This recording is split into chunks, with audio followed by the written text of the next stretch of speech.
Des voix innocentes, verset après verset, elle parcourt le livre saint.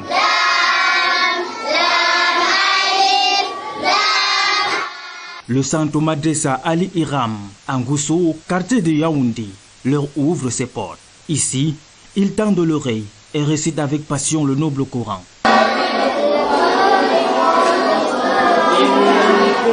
Cette institution religieuse a à sa tête une dame, Zoubidatou Ousmane. Son rêve a pris corps avec l'ouverture de ce centre et inculquer à la jeune génération les préceptes coraniques. Plus qu'un objectif, elle en a fait un impératif. Je suis partie d'un constat dans ce sens que dans le quartier où je réside, il n'y avait pas un centre pour encadrer les jeunes enfants. Et pour moi, l'éducation de l'enfant est primordiale. Pour arriver à l'éducation de l'enfant, il faudrait aussi penser à la femme, celle-là qui est la mère, celle-là qui supporte en grande partie l'éducation de l'enfant. Alors, étant donné que j'ai aussi des enfants en bas âge, j'ai bien voulu les inscrire dans une école coranique pour apprendre la religion, mais je n'en trouvais pas. Il y en avait, mais c'est assez éloigné, alors qu'il y a la demande. Dans un quartier comme Gousso, il faudrait que des écoles ou des centres se multiplient, tout comme nous avons des écoles républicaines qui sont un peu partout. À 100 mètres à la ronde, on peut trouver une école, alors que ce n'était pas le cas avec les écoles islamiques.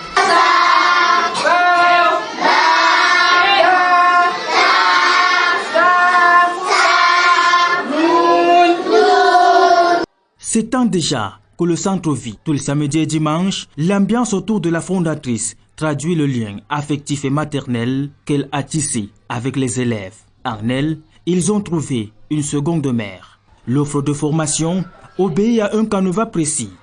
De la maternelle au niveau 6, le Coran et la Sunna du messager de l'islam sont enseignés méthodiquement. Nous enseignons tout ce qui est science islamique avec pour matière de base le Coran. Le noble Coran qui est le livre d'Allah et dont nous l'enseignons selon la Riwaya Hafs, celle-là que nous avons choisie parce qu'il y a au moins 12 manières d'enseigner de lecture du Coran. Nous avons choisi la version Hafs que nous enseignons aux enfants et avec les règles du tajwid. Cela reste notre matière de base, la matière fondamentale. Bon, en plus de cela, nous passons aussi à la science islamique, notamment le tajwid, qui est la connaissance d'Allah dans ses attributs, son unicité. Nous enseignons le hadith, qui est les récits prophétiques, dans la vie du prophète également, dans l'histoire du prophète, sa vie et sa famille et ses compagnons. Nous enseignons le fiqh. L'enseignement, premièrement, vise l'éducation. Au-delà de la transmission simplement des connaissances, on mise sur la transmission de valeurs, on mise sur la construction de la personnalité de l'enfant et on mise surtout sur son éthique. Et à ce niveau, l'enseignement est basé sur déjà le staff technique, dont la sélection est basée sur un ensemble de critères qui font en sorte que les enseignants avec lesquels on collabore sont d'une moralité acceptable et dont la première mission au-delà de la connaissance de l'enseignement proprement dit est d'éduquer.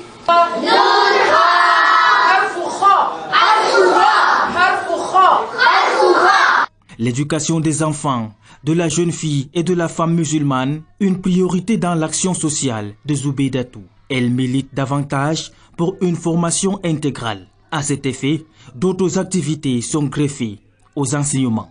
L'enjeu, permettre aux apprenants et autres fidèles musulmans de mieux se familiariser aux us et coutumes de l'islam. Parlant des activités périscolaires, nous essayons de constituer les enfants en différents clubs. Le club de l'environnement, le club santé et le club journal.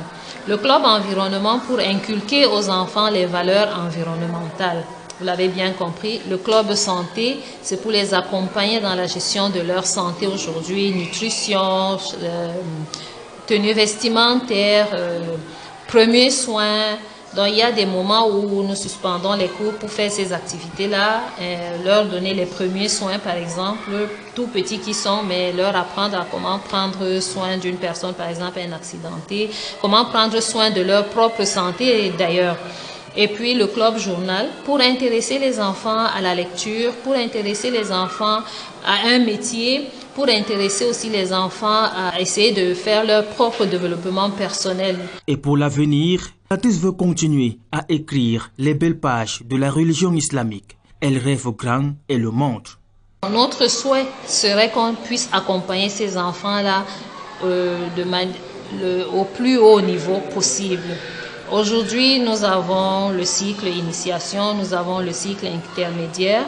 Nous pensons que les années à venir, nous pouvons avoir le cycle de la perfection qui peut correspondre, par exemple, aux enseignements universitaires. Donc, notre souhait serait de voir ce genre de choses se multiplier, serait de voir la Madrasa Ali Imran encore plus grand, avec plus d'ambition. Inscrire dans le cœur des hommes la parole d'Allah et les consignes de son messager, une mission exaltante.